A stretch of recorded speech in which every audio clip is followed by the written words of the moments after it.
Just press that button. Push the button.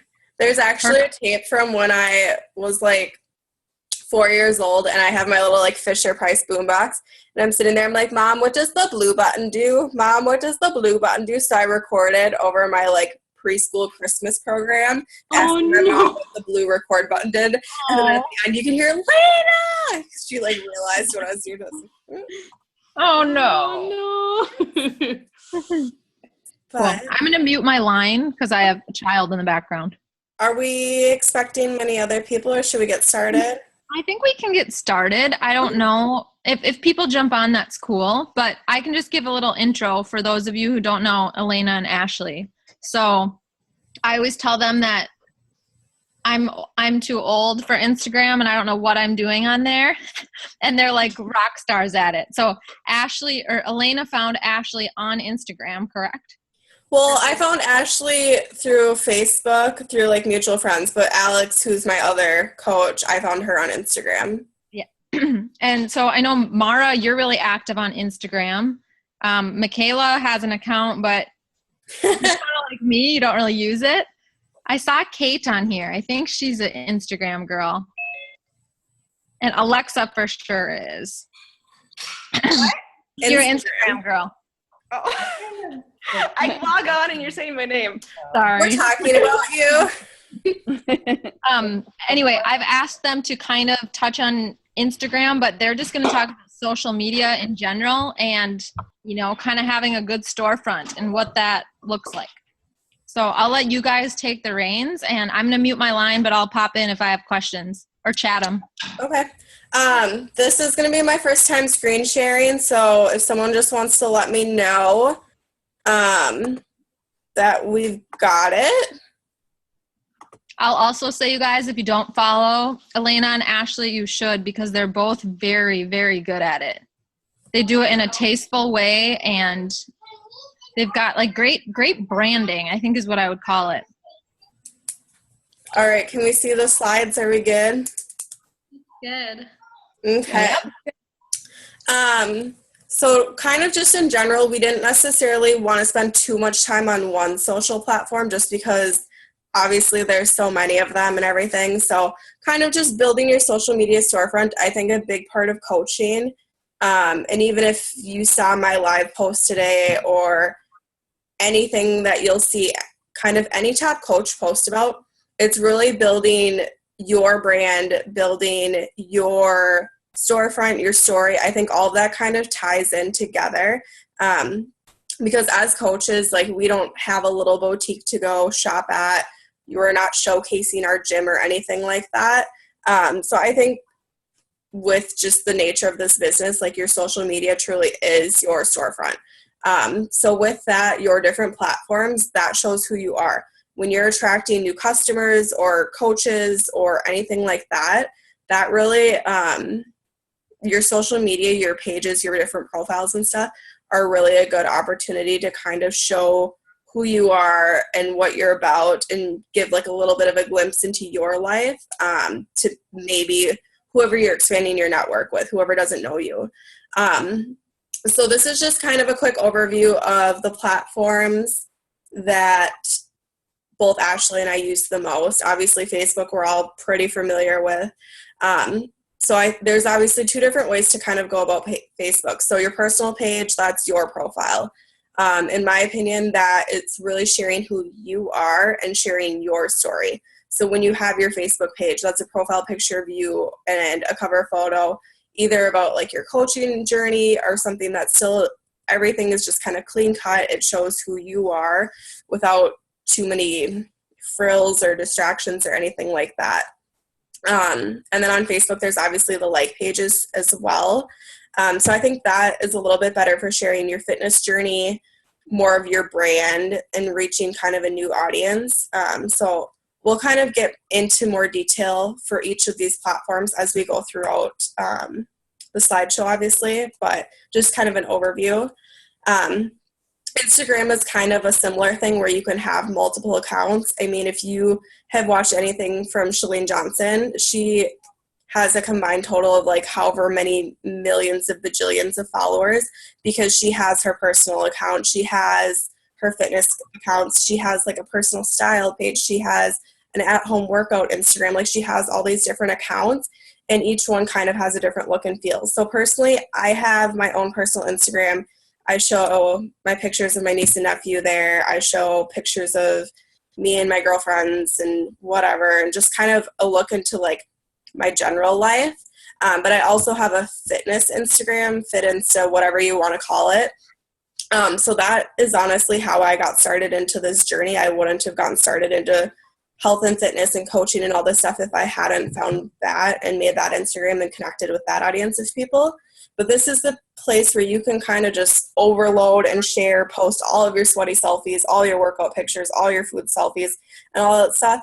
And honestly, you would never know it if you didn't have one, but there's such a big audience. There's such a big networking out there. And it's really good at like kind of reaching those new people, but also connecting with like-minded people. And Instagram stories and Snapchat are kind of a similar thing. I know Sarah Gobb, when she talks about posting a lot, she kind of reaches about like pretending you're a celebrity, giving a glimpse into your everyday life. And so Instagram stories and Snapchat both kind of give a glimpse into your everyday life. It's a behind the scenes. You can post those hideous, I just got my butt kicked by Shanti workout pictures and not feel like weird about posting them on Facebook. I mean, it sounds silly to some people, but personally, I feel comfortable sharing like different things and different messages, I guess you could say, on different platforms than I would on others. So kind of into like your general Facebook page. I have a quick question, Elena. Yeah. So do you think if I wanted to build my Instagram following, you know, for health and fitness, I should have a fitness account on Instagram? I think it's best, honestly. So Sarah actually posted a video in Fit Forward. I think it was like Thursday or Friday of last week, and it was a couple other coaches, and it was a purely Instagram video. And so one thing that I never knew before, but completely makes sense, if you have like Instagrams, so both Facebook and Instagram are obviously owned by the same company, and a lot of how your like posts are displayed to people is off of their algorithm and your like affinity and all this like mumbo jumbo, I don't completely understand formulas and stuff. But one of the things that the coaches who were doing the Instagram video about said that really made sense to me. They were talking about kind of like the trend and like the themes of your page and how that really has like a high impact on like your affinity. So affinity on Instagram is really how much your like pictures will show up in someone else's like explore page or pop up in like someone else's news, like Instagram newsfeed type of thing. And one of the things that they mentioned is if you have a very common theme about your Instagram page and all of a sudden you change that, like that's going to decrease your score by a lot. So if you're posting all fitness and food pictures and stuff, and then all of a sudden you post a picture of a puppy and a baby, like that's actually going to decrease your score because it throws them for a loop and it isn't what your like theme of your page is about. So I never knew that until last week, and I don't necessarily know if that's true, but I mean, I can totally see that with just kind of the way Instagram is. Another thing they said is like with the hashtags that you're using, if you're just like, I mean, for me personally, I keep all my hashtags in my notepad and I just copy and paste them every time I post a picture. And I change out a few here and there that are like more specific to that picture.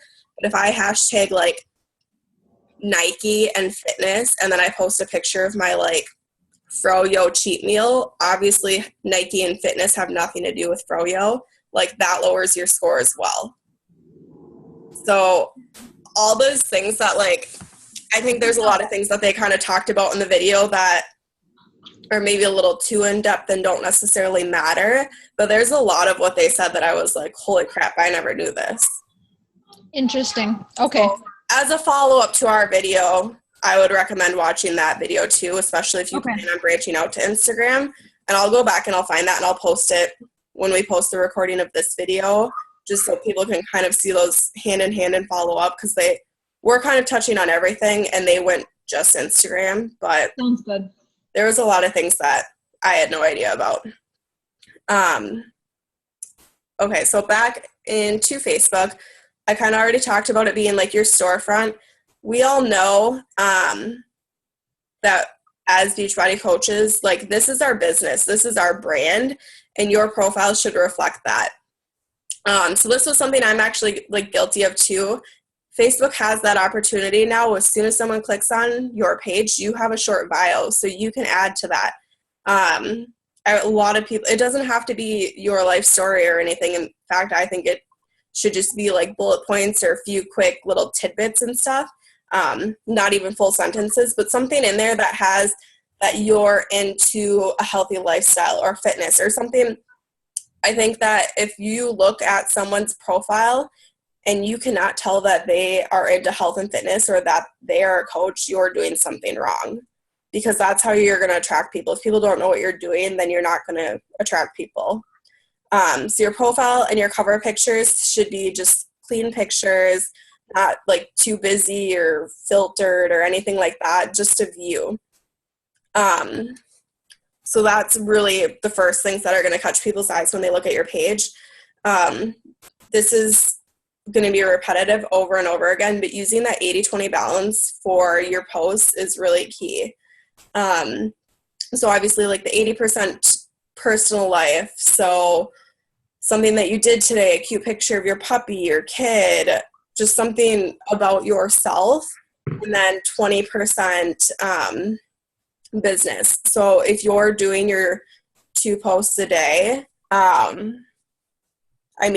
probably plan on doing at least 3 somewhat coachy posts a week. But I don't even think it has to be like just about the business. I think that can be sharing your fitness journey.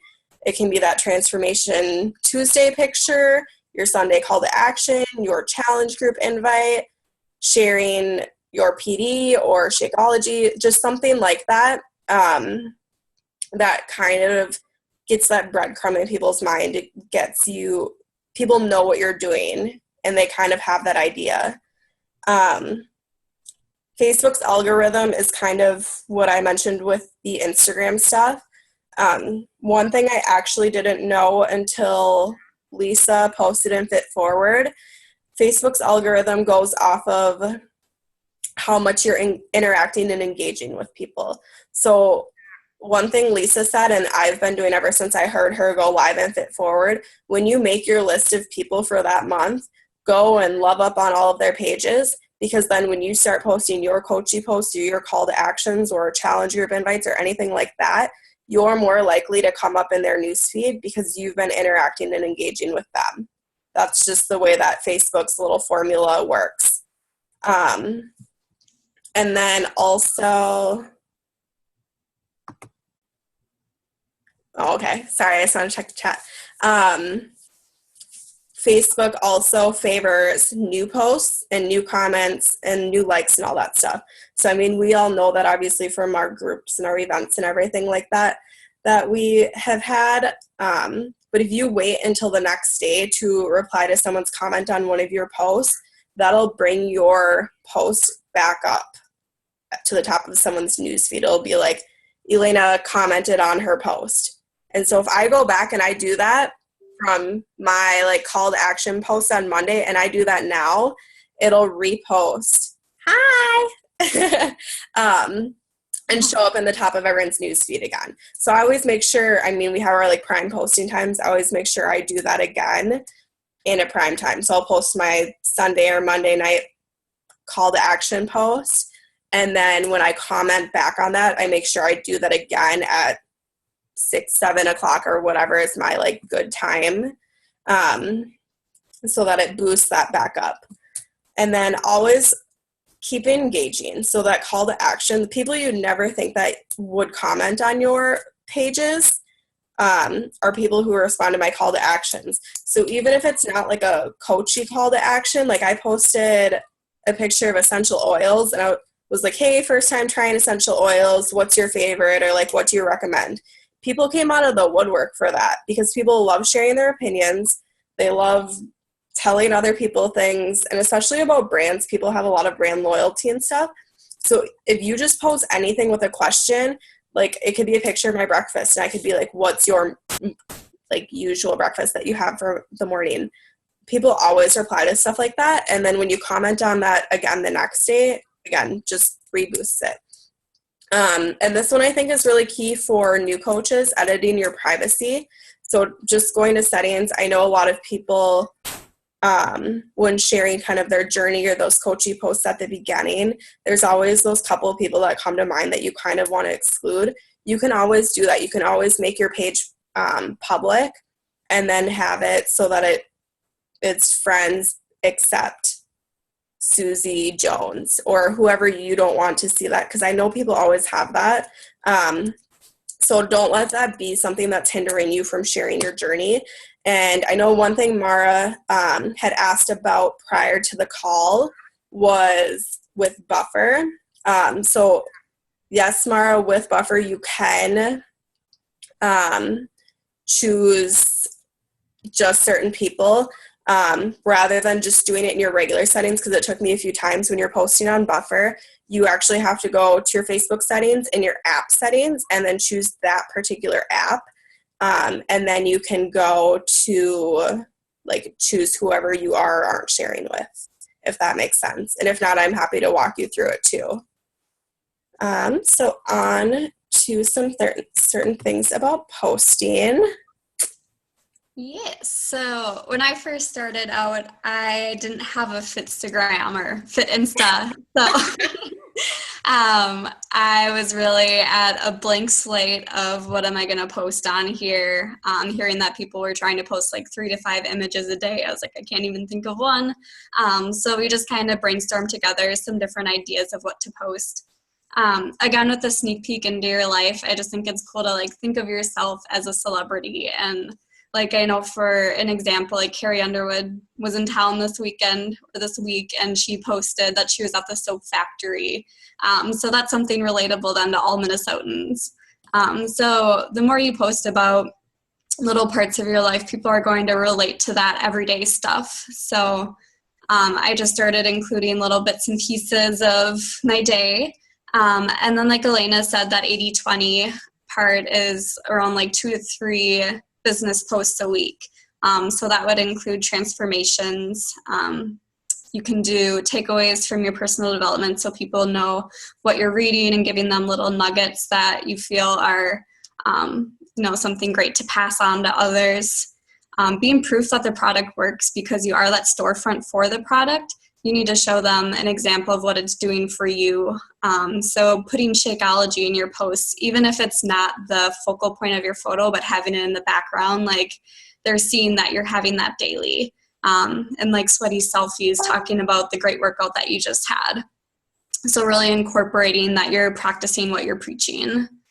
And then those call to actions, inviting people to the challenge groups, letting them know the dates. Like it is an advertisement basically on your Instagram. Here's what's coming up. Comment me or message me.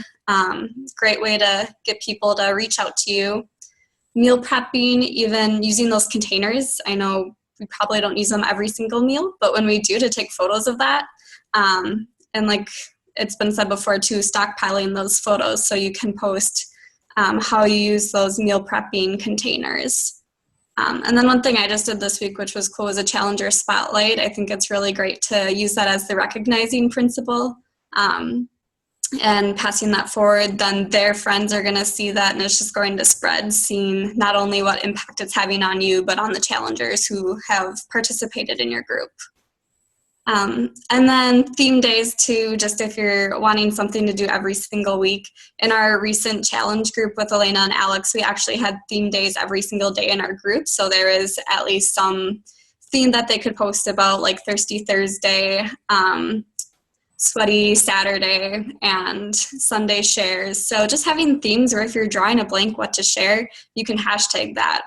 One that I came up with was Gratitude Tuesday. What am I grateful for every Tuesday? Because I know a lot of people do Transformation Tuesday too. So like, don't be afraid to venture out and make your own theme day, just so it's something that you want to consistently post about. And the next slide. Por favor. Thanks. Okay, what not to post. People are coming to your page for positivity, so you don't want to be posting negative things. Politics, we have too much of that on our Facebook pages already. Anything controversial, you just really want to be careful about what you're putting out there, knowing that your audience is all your friends on Facebook, anyone on Instagram, so just being mindful of that. And I think, too, it's good to be original. And so I know there's a lot of Beachbody stock photos, but try to be a little bit more original and put in some work to make your own, even if it's a quote from someone else, putting it on your personal photo and using your own font.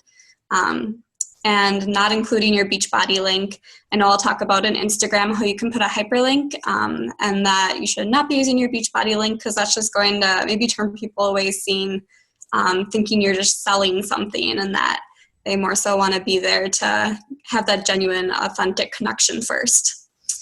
And yeah, just being honest. But if you listen to Elena's video today, she talked about not having a pity party for yourself. It's important to dig deep and share, but also have it be positive, that it's the light at the end of the tunnel, or just what I learned from the experience, how I bettered myself. So making sure to have that angle with any deeper issues that you want to share about.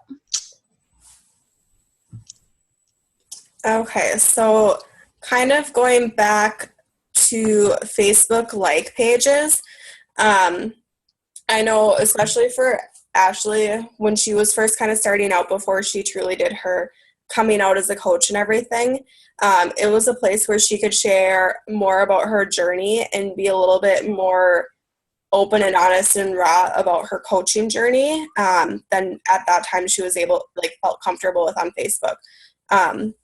So obviously, like pages, you have to keep in mind that they're public and anyone anywhere can find it. But you can also invite specific people to these pages. So that's kind of how Ashley used hers at the beginning. She invited the people and her friends and family that she wanted to see those things. And she wanted to share that part of her journey without having to worry about every single person finding it. So on the next slide, we'll kind of show you the different tools that you can do with Facebook like pages. But every post that you do, you get Facebook Insights to see when your audience is active. So it'll show you different times that they're on. For example, if you got the most likes on your post at 8 p.m., it shows you that. It'll show you a graph and a layout of all these things, so you can kind of go in and do an educated post so you know when your audience is active, as well as connecting your Instagram. So Instagram just came out with a business page in the last probably month or two, and you can now connect your Facebook page and your Instagram page to also get Instagram Insights, have that contact button on there, see your engagement and your reach and all these different things. And then you can also just share automatically from Instagram to Facebook, your Facebook like page. But to add on to that, one of those things that I just found out from that video that I watched last week, which this is the part that I'm not sure if I agree with. Apparently Facebook doesn't favor posts that were posted from another platform as much. So if you're on Instagram and you're, say, just clicking the little Facebook button and saying share to Facebook, apparently once it gets to Facebook, the affinity on that post isn't as high as if you were to physically go into Facebook and post that exact same thing yourself. And apparently that's the same exact thing with Buffer and Hootsuite, which I don't know if I completely agree with, but that was something that they did share in that video. And then also now with like the Facebook updates and showing like this was posted from Buffer, I actually had a friend text me and go, "What's Buffer?" And I was like, "Ooh, this is awkward." So it's an extra 30 seconds, just post it yourself. But prior to running any ads, because you'll see those things that come up in your profile that'll say sponsored, I would watch Sarah Gobb's like page training. That is in the files of Fit Forward. I would give you a synopsis of it, but it's literally like 6 hours worth of training, but it's so much good information. and I ran probably 2 or 3 ads and was the biggest waste of $15 ever prior to watching her videos, because she gives you the advice on how to truly reach the most people for the least amount of money. So that's probably the best way to go about doing that. Let's see, hold on, I saw we had some questions. Okay. To answer Christina's question quick about putting the Beachbody link in your Instagram profile, never share like your beachbodycoach.com / like Christina Hagen. Never share that. But we'll talk about how to do a different link in your Instagram profile so that you can still get those leads. And so these are just kind of the insights. We'll upgrade to Pro in a minute. So here you can see the different things. You can see the audience that you're reaching, and you can see how many people you're reaching, how many page views, how many page likes, all these different things. And then you can also see, this is actually an ad that I ran. So this was my last challenge group post last week. So you can see it only was costing me 6 cents per post engagement, whereas before I watched Sarah's like page training, that was like $1.50 per engagement. So it's literally just not worth it. And then also here you can see each individual post, you can see the reach. So this just means whether people are liking it or not, you can see how many people it's like touching per se. And then the engagement means how many people liked it or commented on it or shared it or anything like that. So, and then also like target, you can pick a certain audience. You can choose, you only want women from 20 to 50 to see your posts in America and different things like that. So you can choose all of those things. Instagram. All right. This is my comfort zone is Instagram, especially with starting out, just being able to post to this and invite people like from my contacts who I wanted to be seeing this. And this is a really cool storefront in the top of your page. You get to customize things that are really vital. So like your photo, that's going to pop up whenever you like someone's or comments. So having a photo that's reflecting you, your face there, so your face is to your name.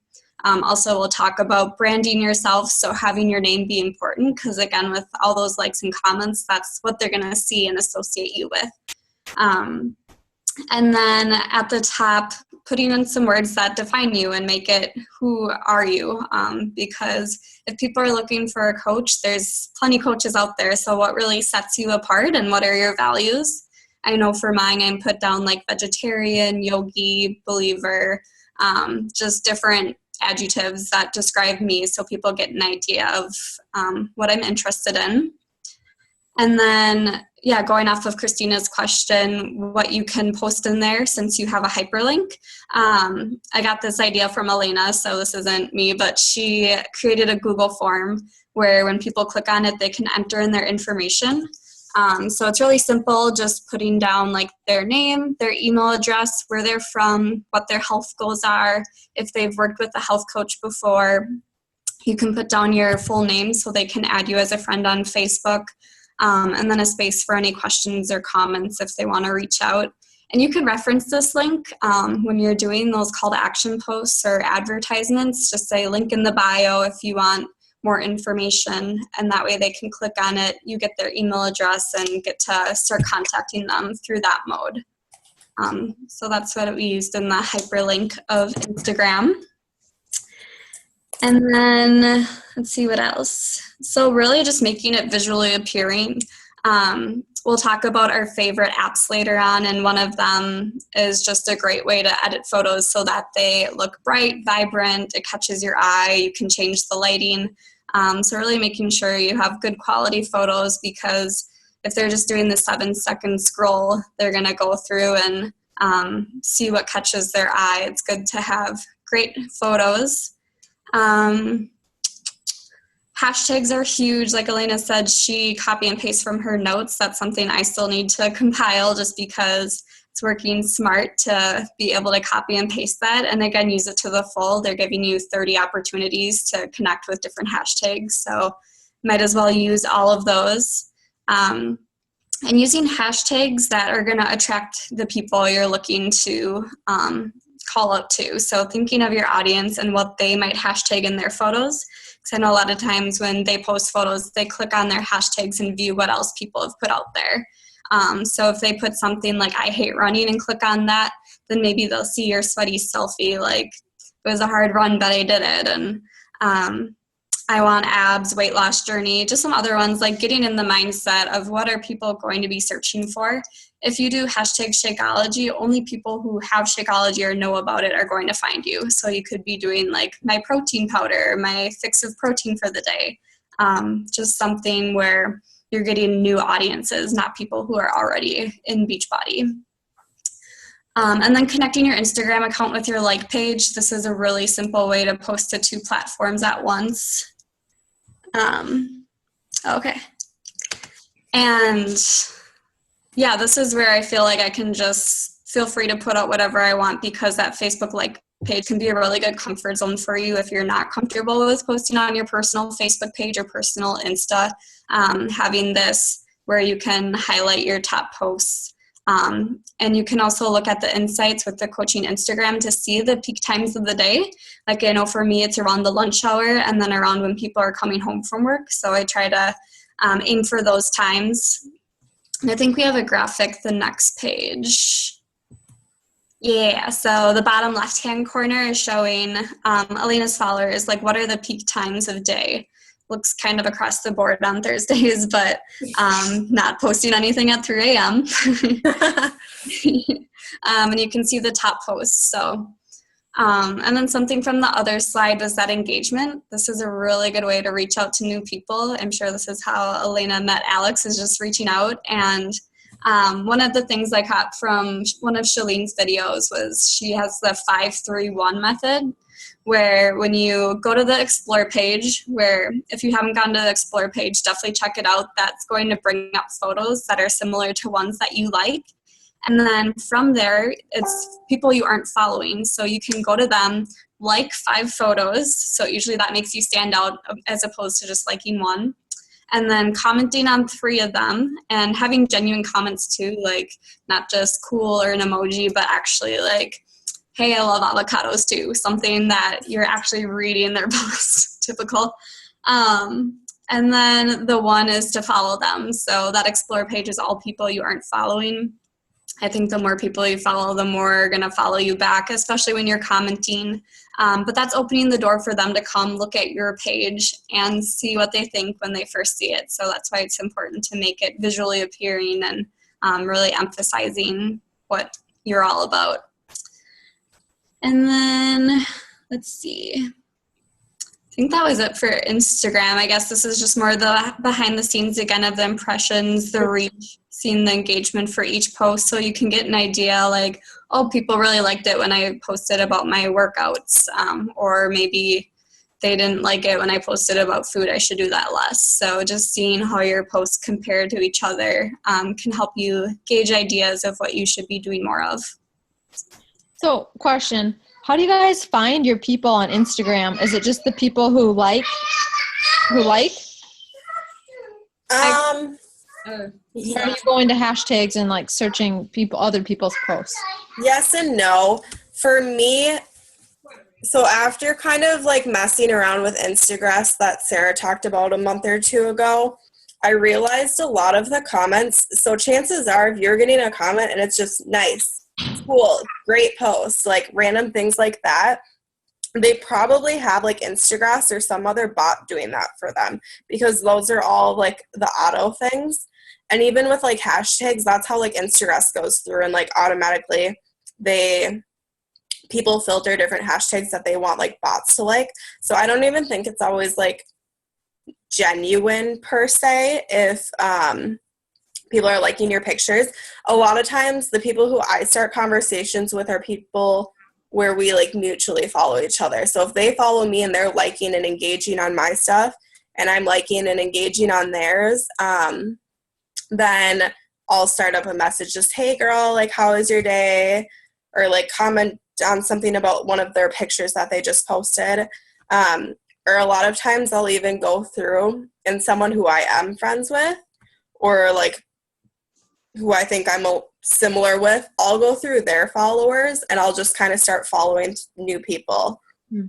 Just to kind of, if they get along, I will probably get along with them.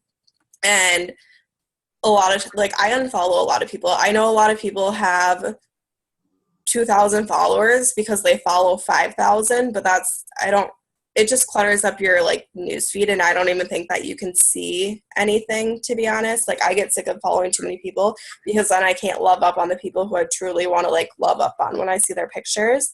So if people aren't following me back, or if there's inactive accounts, like I'll unfollow them because there's really no point. They're not going to come to me for anything. So yeah, that's just kind of how I do it.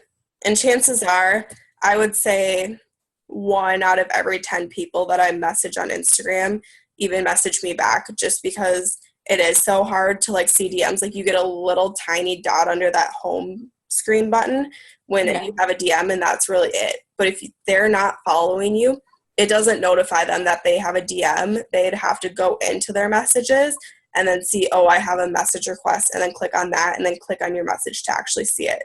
So chances are, if they don't follow you, they're not going to see your message anyways. And are your messages really similar to what you'd say in a Facebook message? Yeah, for the most part. There are a lot of just like, hey girl messages, like, hey girl, how are you? How's your weekend? Or, hey girl, love that sports bra on your last picture. Like, where's it from?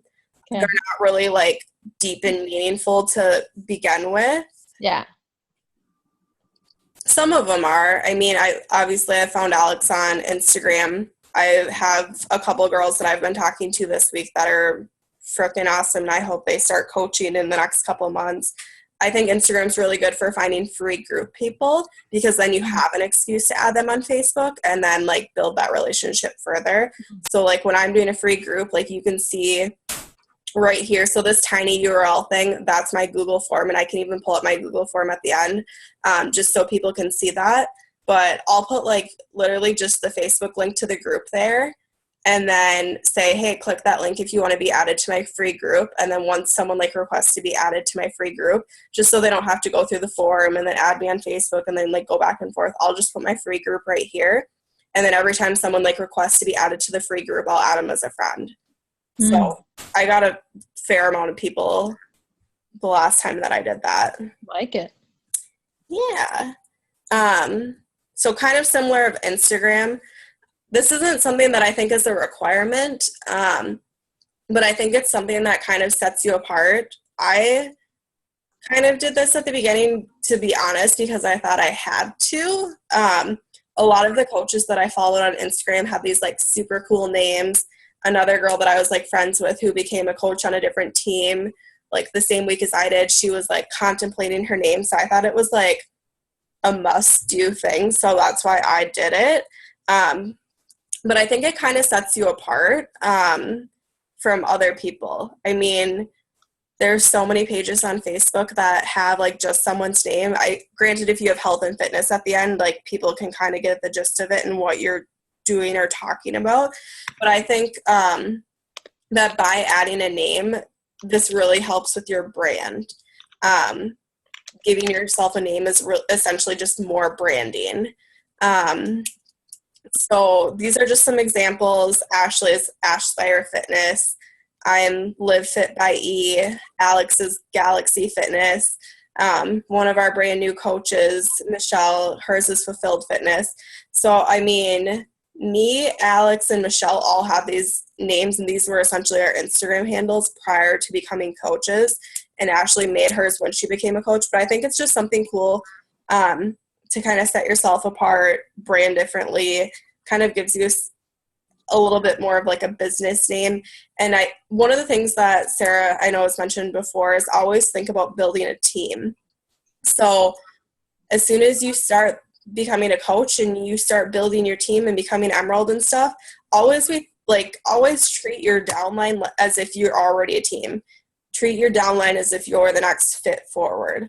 So, I mean, Sarah's Instagram name could be Team Fit Forward or something like that. So even like doing what you would want your team name to be when you start growing your team, I think that's just a great example of kind of coming up with something unique and different for Instagram or like a Facebook like page. And then this is just kind of some apps that Ashley and I are very fond of. Ashley, do you want to go first? Sure. So I mentioned VSCO before, just to make pictures more visually appealing. I like this one because you can add like color filters. So if you want a color to stand out, I know I like making like skies look super blue or just like making it visually appealing. So VSCO is really good for that and for cropping and like changing the angles. And then Layout is like another sister app of Instagram where you can actually put photos next to each other. So it's great for before and after. Also really good if you are making a post about like multiple photos and you want them all on one.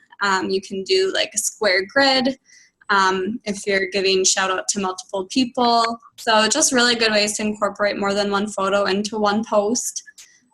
Spark Post is the one that I started with right away to do my own like text on top of photos. And I like it because I can be really consistent by choosing the same fonts, just making my photos have that similar look. So Spark Post is really nice and it's free. I know there is another one, I think it was a WordSwag or something, where it was like $5 and I was like, I'm really comfortable with Spark Post just to play around with it. So that was a good place to start. And then Hyperlapse is good if you're doing videos, like with Core de Force or any other workouts that you want to show preview of. Like I did one for Country Heat since my friend was going to do that. And so you record yourself and then you can go back and actually make it speed up so that it's not like a 2-minute post. So I don't think you can even do that to Instagram. So you can make it down into like 30 seconds and it makes you look like you're working out really fast, but cuts down the viewing time. And then Buffer, I know Elena already talked about this a bit and she'll go into more depth because she actually bought the like advanced Buffer. So yeah, if you want to take away with that one. Sure.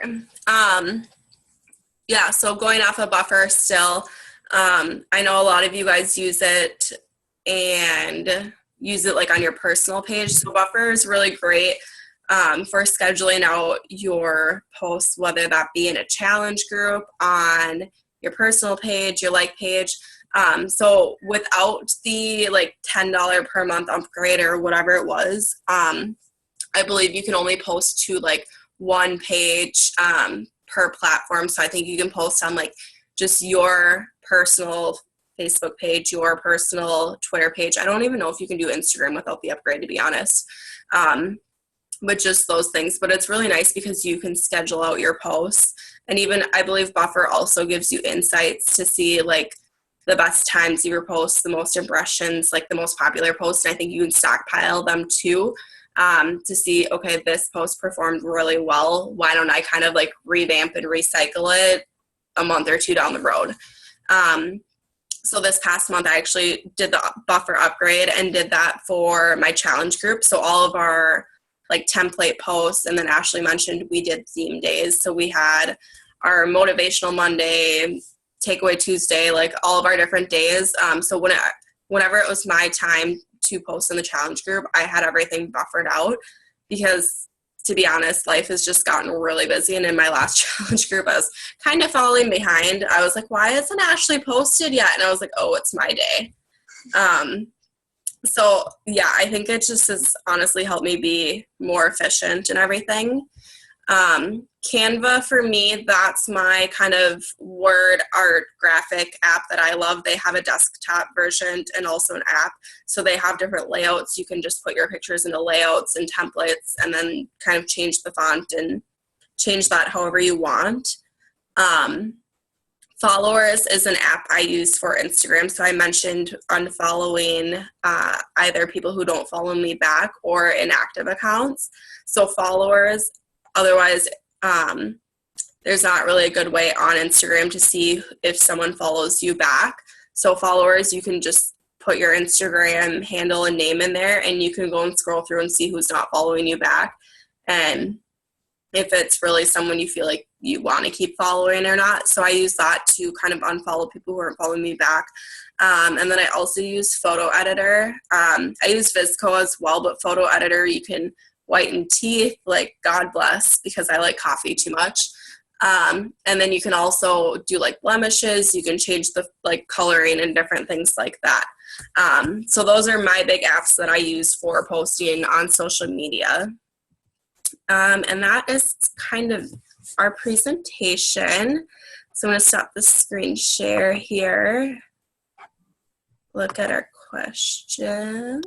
Oh, and one other thing I forgot to say, I know Mara had asked about the periods in posts and stuff like that. I know on Instagram, I do that too, because on Instagram, you can't just like hit enter and do a line break. You have to physically put something there, whether that be like a period or an emoji or something like that. So if you want to have like line breaks between your paragraphs on Instagram, you have to do like a period or something. So a lot of times if that's showing up on like Facebook or something, probably it's just someone who has like their Instagram connected to Facebook and they're doing periods and it's showing up because they wanted a line break. So yeah, I hope that wasn't too much like jibber jabber, because it's kind of a lot to go over when there's so much for like each network. But any questions? That was super helpful. Makes me want to go get my Instagram game on. At the same time, I'm hesitant because you know how they say, like, go with the platform that you know. So I'm like, do I just continue to milk Facebook because that's where I am comfortable, or I don't know. Yeah, I know what you mean. I gotta try it. Yeah, I'm the opposite way. I should probably work more on my Facebook because Instagram is my comfort zone. But I also think do what works, you know? Yeah. Yeah. And we can evolve as we go, of course, but. Yeah, I just think for like Instagram, there's just a whole different network of people that I would have never, ever, ever reached. And I'm not saying all of them are like hopping on board right away. And like the really crappy part of it is, and like even one of the girls that I was like trying to build a relationship with last night, she's like, oh yeah, like I've had coaches reach out to me before. And I probably had 10 messages on Instagram from people who are like, oh my gosh, you're super great. How long have you been like into health and fitness? You should be a coach. And I was like, hi, like nice to meet you too. And so coaching in some ways kind of has a bad rap on Instagram because so many people do that. And for some people it works, but that's just not my style. So I think it's a little bit tougher because of that. But I mean, I found Alex, I found some challengers. I have a few other coaches who are kind of in the pipeline and like are waiting for the perfect time to join that I've met on Instagram, and just different relationships that I've built through there. Have you guys found people from your Facebook like pages? Not really. No, but when I add new people on Facebook just through multiple friends, I'll add them like a request to like my page. So then they get that link right away, like, oh, this is probably why the stranger added me. Mm-hmm. Then they see those posts too. Yeah. Honestly, before anyone does anything with a Facebook like page, I would recommend watching Sarah's videos, because I think they have the potential to be super great, but they're also super time consuming. And like her videos that she has to do like the ads on Facebook, I mean, there's probably like 6 or 8 videos, and they're like 30 to 45 minutes each. And they're super great information, and like I have a ton of notes from them. But aside from like watching the videos, it's a lot to implement.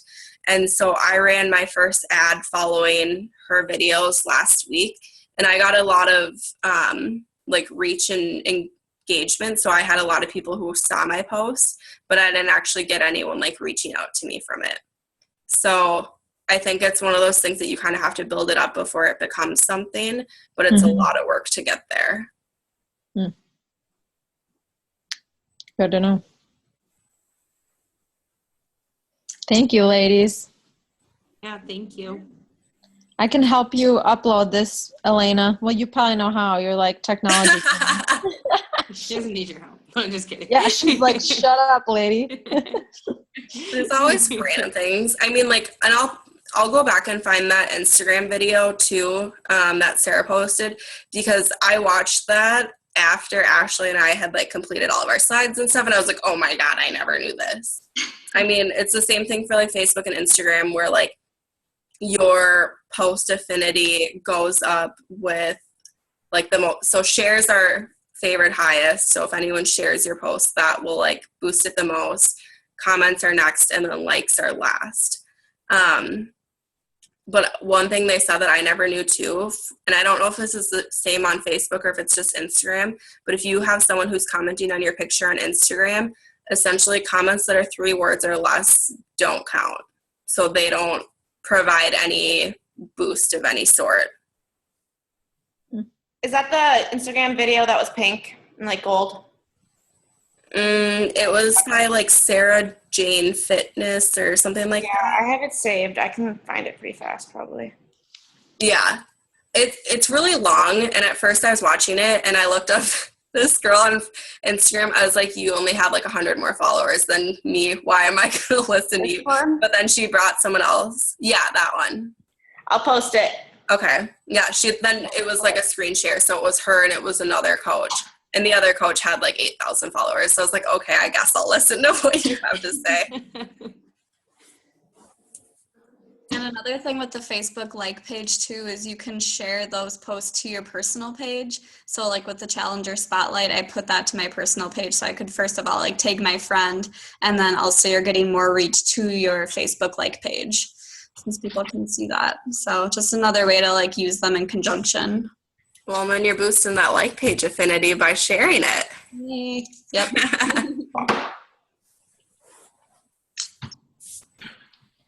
Yeah.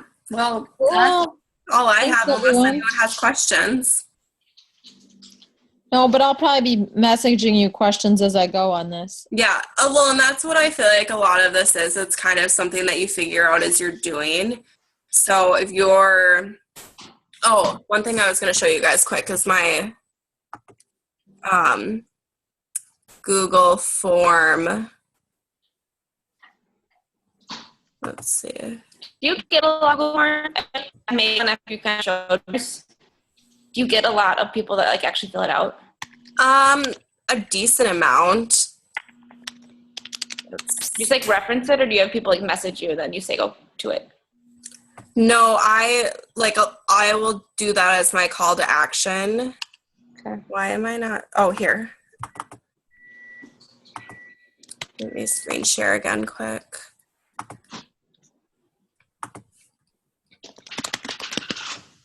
Okay, so this is what it looks like. So you can literally do it by having Google Docs and just doing a Google form. So like I know Molly uses it for her like pre-challenger survey, but I have it for that, but I do it in my thing to like get information so you can edit the style and stuff. And so you can literally make it anything you want, but I just have like the bare minimum basics on here. And then I get their email address from it, so I send them an email, but like you get all their responses and everything like that.